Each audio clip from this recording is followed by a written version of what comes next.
Yo actualmente tengo esquizofrenia. O sea, me gusta decirme a mí, llevo 20 años conviviendo con la esquizofrenia. Ya.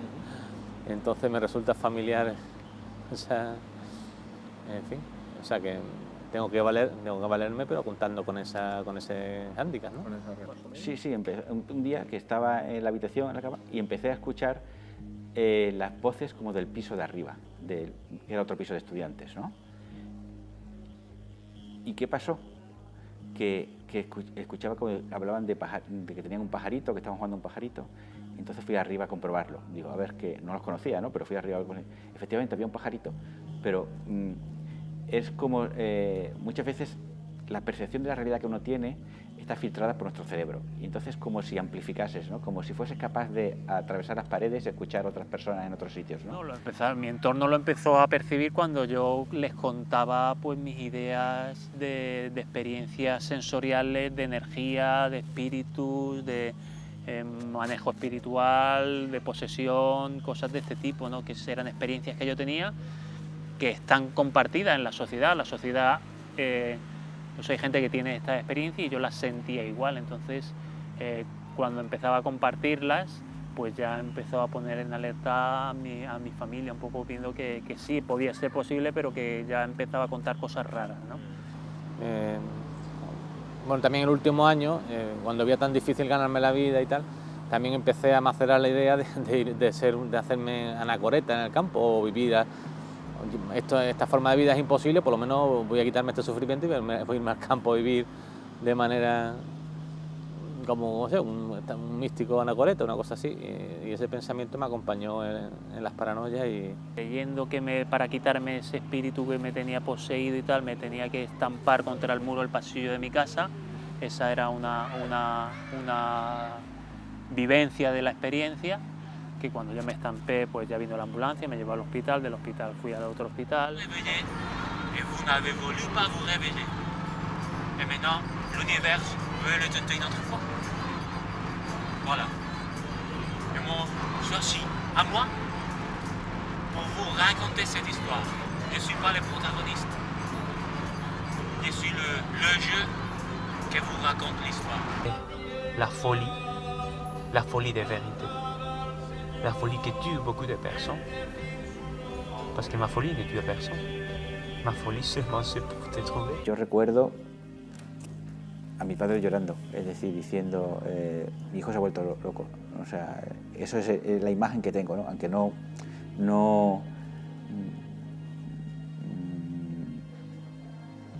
comprendían, no sabían,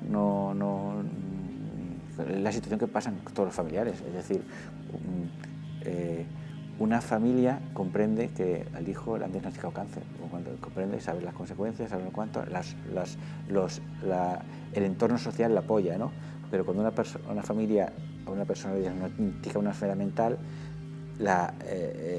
están descolocados.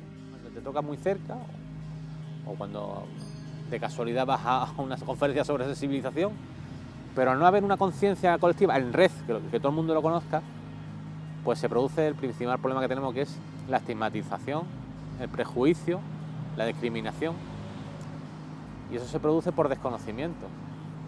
Siempre tengo una visión positiva de la vida, que es una cosa que, claro, cuando uno ha estado en el sitio más oscuro que se puede estar, que yo creo que desde el punto de vista subjetivo es la enfermedad mental, de haber estado como un zombie a estar como estoy ahora, pues es que valoras las cosas que, o sea, yo salgo aquí y veo una mosca volando y me maravillo, o una hoja, o sea, cosas que la gente dice, esto es normal, pues no, hay cosas que la gente da por supuesta que yo lo valoro mucho. O sea, mi sueño es pues estar sano, a nivel mental, a nivel emocional, a nivel espiritual, a nivel físico, en todos los aspectos del ser humano, estar sano y equilibrado.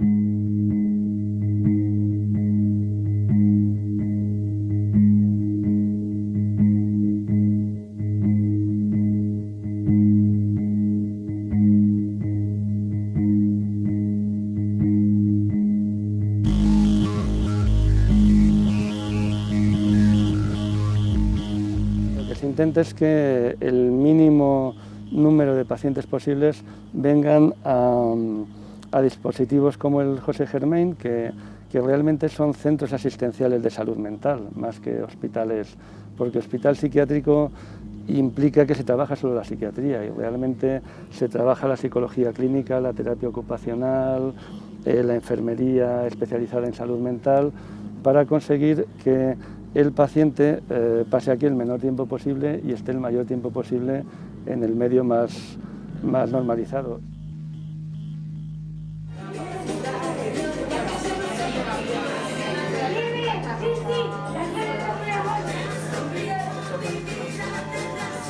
La larga estancia hace unos años se suponía que era un ingreso indefinido y que el paciente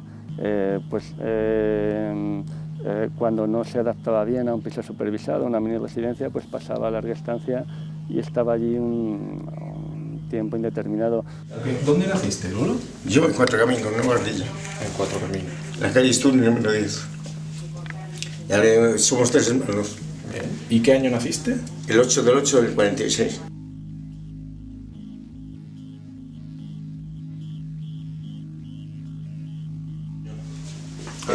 Aquí vive mi prima Carmen, ella es mayor. ¿Y tus padres? Mis padres eran y mi madre esta. ¿Dónde está hecha esa foto? Está en el hospital así en San Rafael. Estuve 3 años allí. A mí me tocaron cuando era joven, cuando era componer de 4 cifras, me tocaron 20.000 pesetas. ¿Cuántos años tiene ella? Ella va a hacer el 23 de abril, cumple 60 años. Hacéis muy buena pareja, ¿eh? Qué bien. Yo la quiero porque estaba viviendo con ella. Gracias a ella, si no, voy a estar a la calle.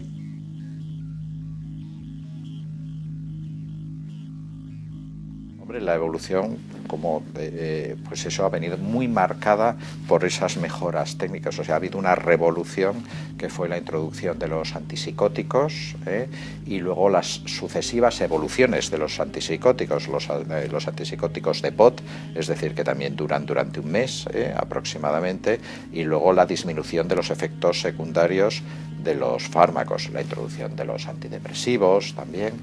Y claro, todo eso ha ido permitiendo una mayor ambulatorización, ¿no?, del tratamiento de las enfermedades mentales. Yo recomendaría a todos los profesionales de salud mental que una vez en su vida probaran dosis mínimas las medicaciones neurolépticas, que son las que controlan los... ¿Tú lo has hecho? Sí, lo he hecho, sí. ¿Y qué efectos has tenido? Pues es muy desagradable, te aturde mucho. Por eso ellos no quieren tomar esas medicaciones. Te aturde mucho. Una vez, cuando estaba haciendo la especialidad, probé porque no sabía muy bien, porque los pacientes eran tan reticentes a tomar esas medicaciones y, sin embargo, por ejemplo, los tranquilizantes están muy cotizados en el mercado negro y los neurolépticos no están nada cotizados en el mercado negro, pero no los quiere tomar nadie.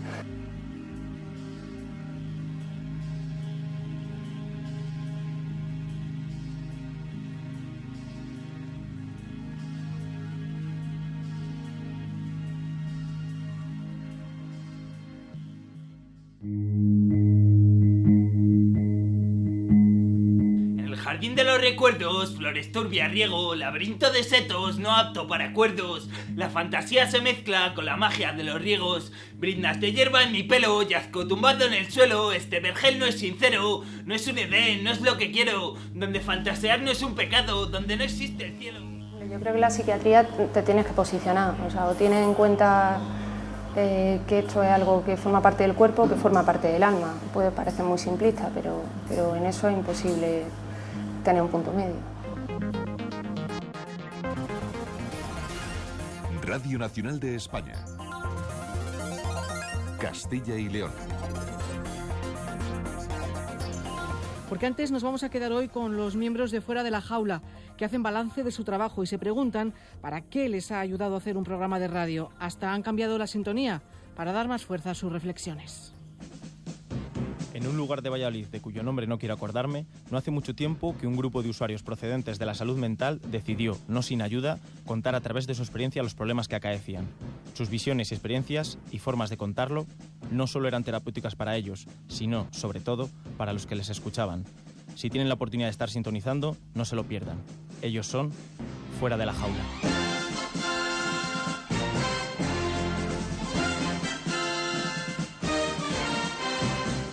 Bienvenidos a Fuera de la Jaula, un programa de radio nacido para romper moldes y crear otros espacios de debate, para cuestionar típicos tópicos, difuminar estigmas creados y romper con esas barreras que nos ponen. Y sobre todo, que en ocasiones nos ponemos solos. Que lo que está pasando por algo. Es decir, una crisis, un delirio, una tristeza, un intento de suicidio. O sea, cualquier cosa que se pueda llamar ahora mismo clínica tiene un motivo de estar ahí. Fue hermoso, fue terrible, pero fue interesante. Mi experiencia en la radio ha sido una de las maneras de sacar lo bello de la locura, de expresarme cuando las personas no hacían más que negarme mi realidad, y como consecuencia me quedé callado. De ahí surgió un trauma en mi personalidad que todavía no he superado. Pero canté en las jornadas de la Revolución Delirante y 300 personas me escucharon. Y no solo eso, sino que me comprendieron. Paso a paso, la gente va entendiendo a este chico que voló por las palabras de los incomprendidos. Y veíamos que realmente los compañeros que nos encontrábamos en congresos y en jornadas pues tenían una visión como en túnel, ¿no? de la clínica. Consideraban el cuerpo y consideraban la enfermedad mental. Nosotros desde que empezamos la residencia nunca hablábamos de enfermedad mental, siempre hemos hablado de locura, ¿no? Por una experiencia, por tomarlo más como una experiencia subjetiva o como una forma de relacionarse con el mundo más que como un fallo de la persona.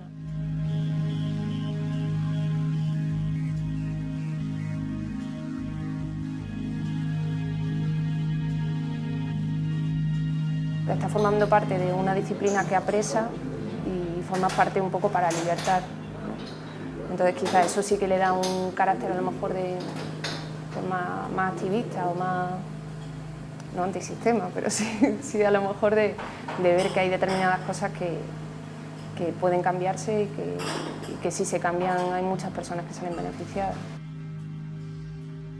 Y salir del delirio supone entrar en reflexiones positivas y claras, conectadas con la realidad, alejadas de la psicosis. El sentido común aportado por los familiares y amigos, además del personal del CIC, supone una ayuda enorme, inestimable, en la recuperación.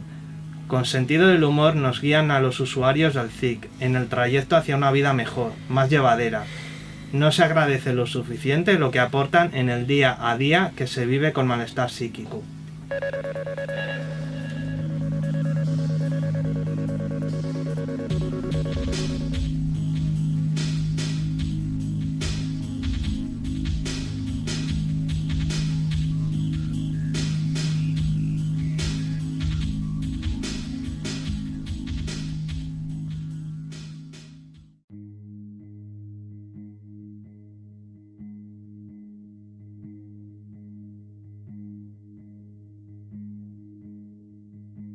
Bueno, yo en mi caso escasamente he escuchado voces agresivas y voces, como otras personas refieren, que son descalificadoras, muy descalificadoras. Lo que sí tiene todo el mundo es un diálogo interno que está constituido por múltiples partes de muchas voces, es decir, las voces no son muy diferentes al diálogo interno.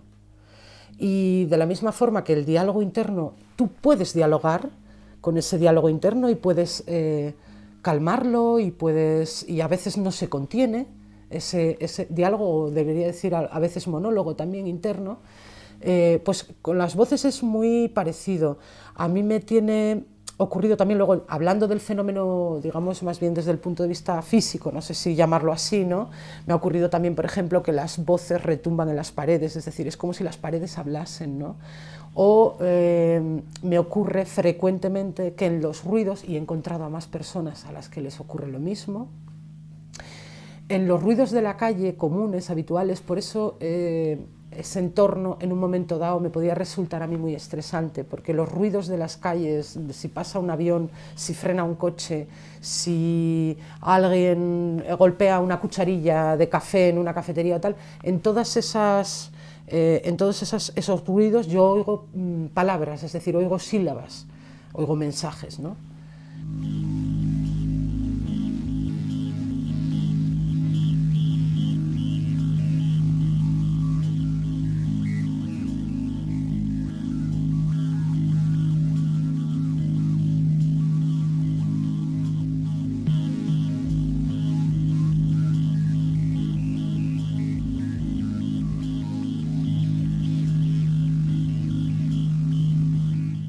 empezó cuando yo tenía unos 4 o 5 años.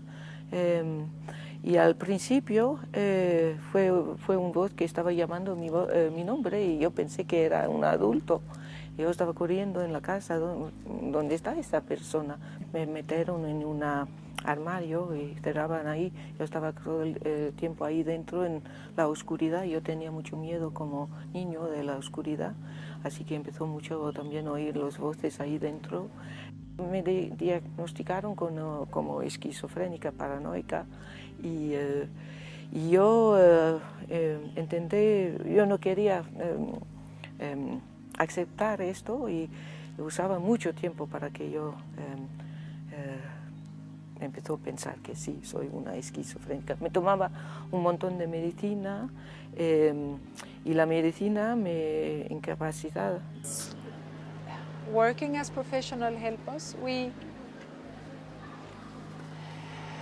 I think we have to react, because when I say react, it might be, for example, just to say that I cannot give a diagnosis to someone I don't know. So I think we need much more contextual places. I think we need places where people are counted on and not treated like patients. Places where people are seen much more like a whole person and not just like a patient with a diagnosis, for example. Y si yo soy una persona humana, ¿por qué yo no tengo por qué avergonzarme de haberlo pasado mal? No tengo por qué avergonzarme de haber tenido miedo. Tampoco es que me entusiasme la palabra locura, pero sí que hablar del orgullo y la locura es una forma de resignificar, darle otro significado a una palabra que socialmente está connotada de forma negativa. Entonces, es decir, la sociedad mayoritaria no acepta determinadas experiencias o las acepta solamente como patológicas y les pone esa etiqueta de locura y en su variedad de diagnósticos, y estamos hablando de los profesionales, ¿no? Y entonces pues es como recuperar esa palabra, ¿no?, que tiene así esa mala prensa, digamos, recuperarla para nombrar con ella algo bonito.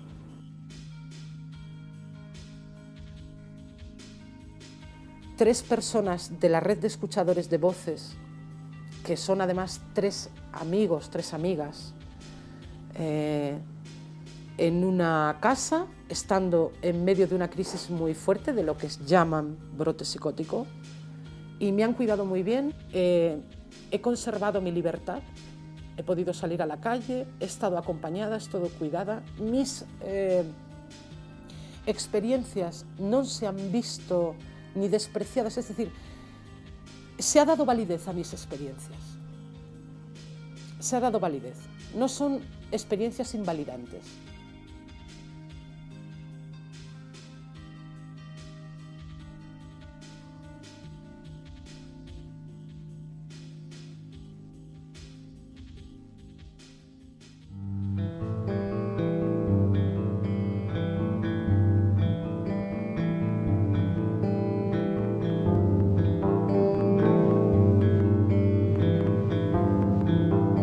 El servicio nuestro es un servicio amplio que da cobertura a las necesidades de salud mental y de psiquiatría de la población de nuestra zona. Aunque es pequeña y recortada, sí que atiende a los pacientes en momentos de crisis, que son momentos pequeños en su vida, en tiempo, pero muy relevantes, ¿no? Siendo conscientes de que las situaciones de crisis que llevan a ingresar en una unidad de agudos son situaciones la mayoría de las veces traumáticas, tratamos de cuidar que esas situaciones traumáticas que conllevan los ingresos pues sean lo menos traumáticas posible. Lo más importante es tener un trato que desescale, o sea, que haga que no se produzcan situaciones de tensión. Y como verás en la planta, las veces que has estado, se está tremendamente tranquilo, porque lo clave ahí es todas las medidas que se llaman de desescalada, que son las que hacen que no se produzcan situaciones de agitación. ser elementos o factores de riesgo, pues yo qué sé, tanto en el baño, pues no hay nada que pueda romperse, no hay nada de cristal que sea cortante, no hay lugares donde se pueda enganchar nada, ¿no? La ducha está acondicionada de una forma especial que se les ocurrió a la supervisora y al jefe de mantenimiento y lo tienen así. En la habitación también tampoco hay objetos y luego sobre todo hay también, que esto es un tema debatido, pero nosotros, la experiencia nuestra es buena en ese sentido y creo que con respeto de los pacientes el tema de si que existan cámaras o no, no son cámaras de grabación, son cámaras de observación. En general, por motivos del paciente, pero también por motivos de gestión, pero desde luego en primer lugar por motivos de paciente, tratamos que los ingresos sean los más cortos posibles.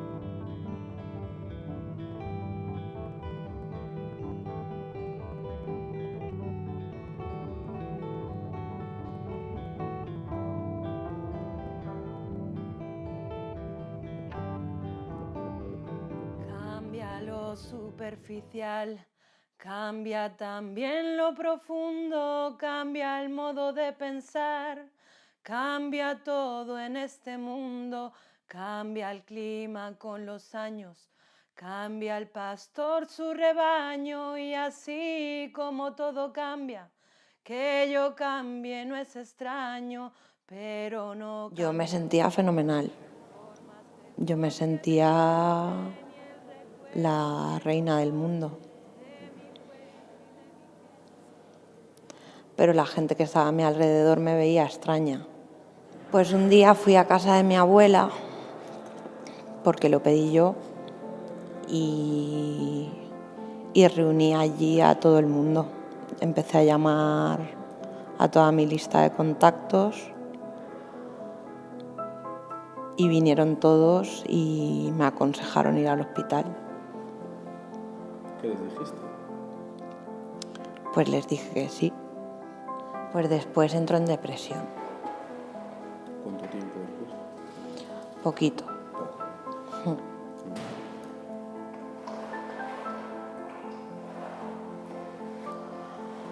Pues yo pedí ayuda, porque yo me quería suicidar. O sea, estuve muy, muy mal. ¿Llegaste a intentarlo? No, lo planeé, pero no lo intenté.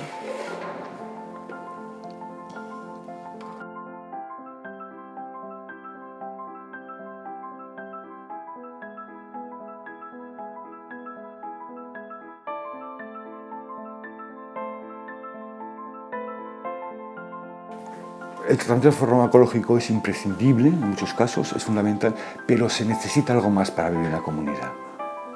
La reforma psiquiátrica, los movimientos antipsiquiátricos estuvo muy bien como motor y tal, pero cuando hemos sacado a la gente de los hospitales psiquiátricos nos hemos dado cuenta que con sacarlos no es suficiente, que vivir en la comunidad exige otras habilidades, otras competencias distintas a las que tienes cuando vives en un hospital psiquiátrico.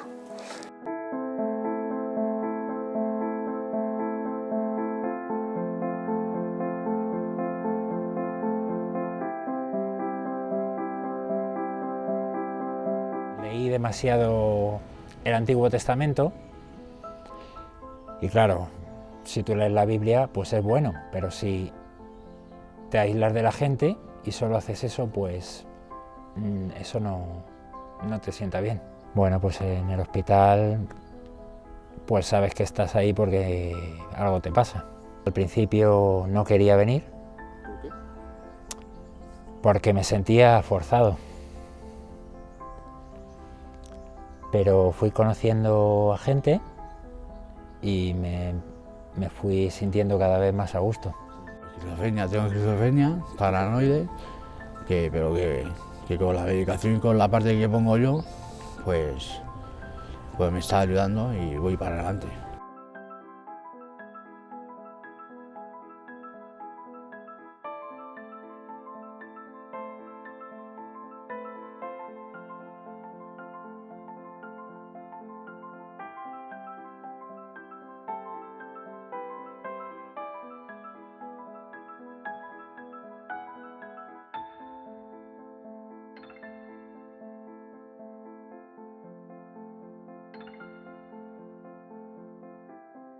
pasado pues fue muy complicado, que si pensiones psiquiátricos, mini residencias. Bueno, que no es que tampoco todo fuera malo, ¿no? Pero que bueno, que yo creo que llegó ya el momento hace 5 años de iniciar otra etapa en mi vida y esta etapa está siendo muy bonita.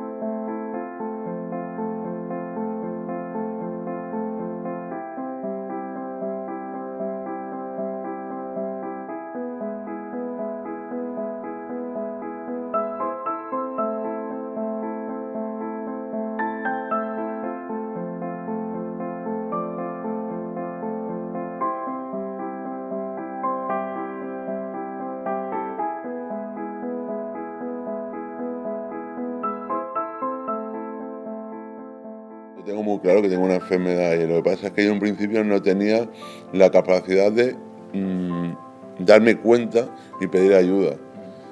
Y lo que me da miedo es eso, ¿no? De que a lo mejor como ya estoy catalogado por muchos aspectos negativos, ¿no? Persona con esquizofrenia, persona que está en la cárcel, entonces ya eres una persona non grata. Claro, la mía también me conoce, la mía. Yo estuve aquí por primera vez en el 2010. Claro. Estuve también, luego me fui, estuve en agudos, subagudos, me fui, luego volví otra vez. ¿Cómo es ese...? Todo porque me tragué cuchillas. Joder, las cuchillas están ahí repetidas en varias ocasiones. Fatal. Me decía la psiquiatra que era como yo he consumido de muy pequeño, entonces eso se va acumulando eso. En la cabeza. Entonces tú cuando la dejas un cierto tiempo, que cuando te obligas a dejarlo, cuando te encierras o un calabozo, te emparanoias, porque no tienes nada que hacer, tienes ganas de consumir, sigues pensando y hasta que al final se te quita de la cabeza. Yo si estuviera en la calle, si no hubiera entrado en prisión, en la calle estaría muerta o habría matado a alguien. Para mí entrar en prisión fue lo mejor que me podría haber pasado. Aquí hay más normas, pero allí te dejan más a la tuya. Y yo creo que nosotros necesitamos una psicóloga, una educadora, una enfermera, un auxiliar. Y la verdad es que me está yendo muy bien aquí. He cambiado muchísimo. Es que yo no creía tampoco ni en los psicólogos ni en los psiquiatras. No me abría, no les contaba mis cosas, les mentía mucho, ¿vale? Para llamar la atención, ¿no? O sea, para dejarlo pasar, ¿no? Que fuera pasando el tiempo para que llegara mi libertad. Y ahora llevo un tiempo que he reflexionado y me he querido dar una oportunidad. Yo ojalá que me den el tratamiento, tengo una hija de 13 años también. Y mi sueño es poder vivir los 3 años que le he hecho perder, vivirlos con ella. Vivir sano, vivir sin drogas y vivir con mi familia y aprovechar todo el tiempo que pueda, pero aprovechar mucho la vida, mucho.